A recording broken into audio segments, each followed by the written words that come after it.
Hi hello नमस्कार, मी सुप्रिया आणि तुम्हा सर्वांचं स्वागत आहे आपल्या एका नवीन व्हिडिओमध्ये। आज आपण कांद्याच्या पाथीचं थालीपीठ बनवणार आहोत आणि थालीपीठासाठी जी भाजणी आहे ती देखील घरगुतीच आहे, म्हणजे कोणतीही प्रकारची भाजणी बनवलेली नाही। त्यासाठी या ठिकाणी मी कांद्याची पात स्वच्छ धुवून त्यांच्या कांद्यांसकट घेतलेली आहे आणि कांदे देखील छान चिरून घेतलेले आहेत। त्यानंतर यामध्ये आपल्याला पीठ घ्यायचं। आता इन्स्टंट भाजणीचं पीठ बनवणार आहोत। त्यासाठी 1 वाटी ज्वारीचं पीठ घेतले, अर्धी वाटी गव्हाचं पीठ, अर्धी वाटी बाजरीचं पीठ। या ठिकाणी तुमच्याकडे ज्वारीचं पीठ नसेल किंवा एखादं पीठ नसेल तर तुम्ही कमी जास्त करू शकता। ज्वारीच्या पिठाऐवजी 1 वाटी बाजरीचं पीठ देखील तुम्ही वापरू शकता। त्याचबरोबर मोठे 2 चमचे तांदळाचं पीठ, मोठे 2 चमचे बेसन पीठ आणि मोठे 2 चमचे नाचणीचं पीठ घेतलेलं आहे। यापैकी कोणतंही पीठ जर तुमच्याकडे नसेल तर नाही वापरलं तरी देखील चालेल, किंवा एक्स्ट्राचं कोणतं पीठ असेल ते देखील तुम्ही यामध्ये नक्कीच ॲड करू शकता। आता आपल्याला एक पेस्ट बनवून घ्यायची। आता थालीपीठ म्हटलं की आपल्यासाठी महत्त्वाचं असतं कांदा, कोथिंबीर आणि लसूण। या ठिकाणी भरपूर कोथिंबीर घेतली, जवळपास 15 ते 20 लसूण पाकळी, 1 मोठा चमचा जिरं आणि हिरवी मिरची छान मी वाटून घेणार आहे। त्यानंतर आता यामध्ये चवीनुसार मीठ टाकून घेतलं, अर्धा चमचा हळद पावडर, त्याचबरोबर पाव चमचाभर हिंग आणि मोठा 1 चमचा ओवा। ओव्याची चव यामध्ये खूप छान लागते, त्यामुळे वाटून न टाकता अशा प्रकारे हातावर कुस्करून वापरावा। त्यानंतर आपण जी चटणी बनवून घेतली म्हणजे हिरव्या मिरचीची ती यामध्ये टाकून घेतली, बारीक चिरलेली कांद्याची पात टाकून घेतली। आता पावसाळा आहे, कांद्याची पात सगळीकडे आरामशीर मिळते आणि मुलं जर भाजी खात नसेल तर तुम्ही अशा पद्धतीचे थालीपीठ त्यांना नक्कीच देऊ शकता, जेणेकरून ते आवडीने खातील।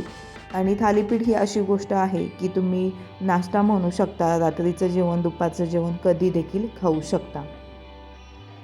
मस्त थोडं थोडं पाणी टाकत मी याची कणिक मळून घेतलेली आहे।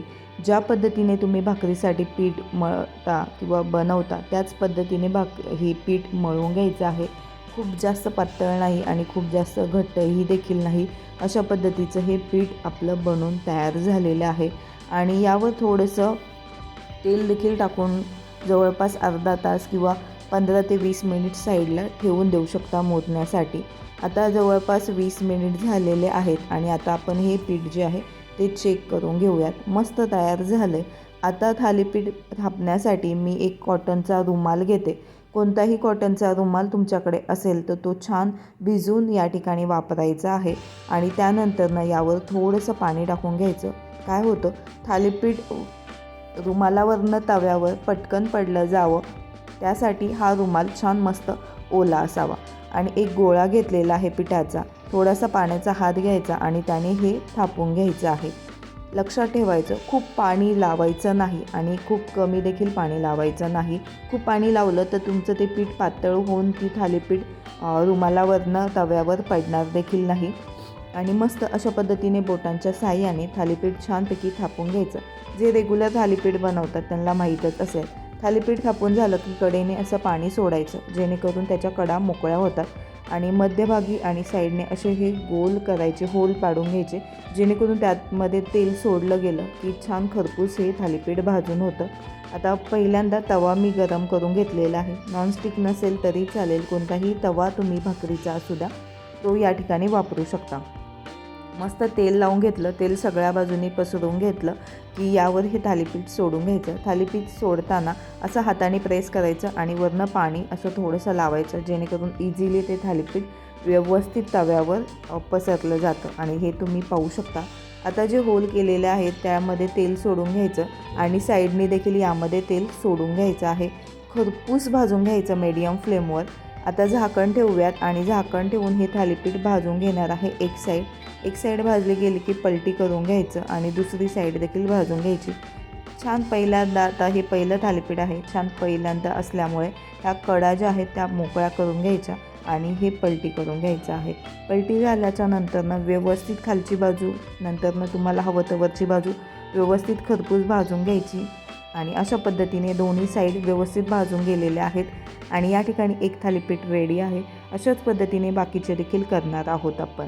आणि हो, जर मुलांना तुम्हाला टिफिनसाठी द्यायचे असतील किंवा खाण्यासाठी देखील द्यायचे असतात आणि मुले नखरे करतात अशा वेळेस काय करायचं, आपण मोठ्या माणसांसाठी मोठं बनवतो ना, मुलांसाठी छोटे छोटे पॅनकेक्स जसे असतात त्या आकाराचे, त्या साईजचे बनवायचे, जेणेकरून मुलं आवडीने खातात.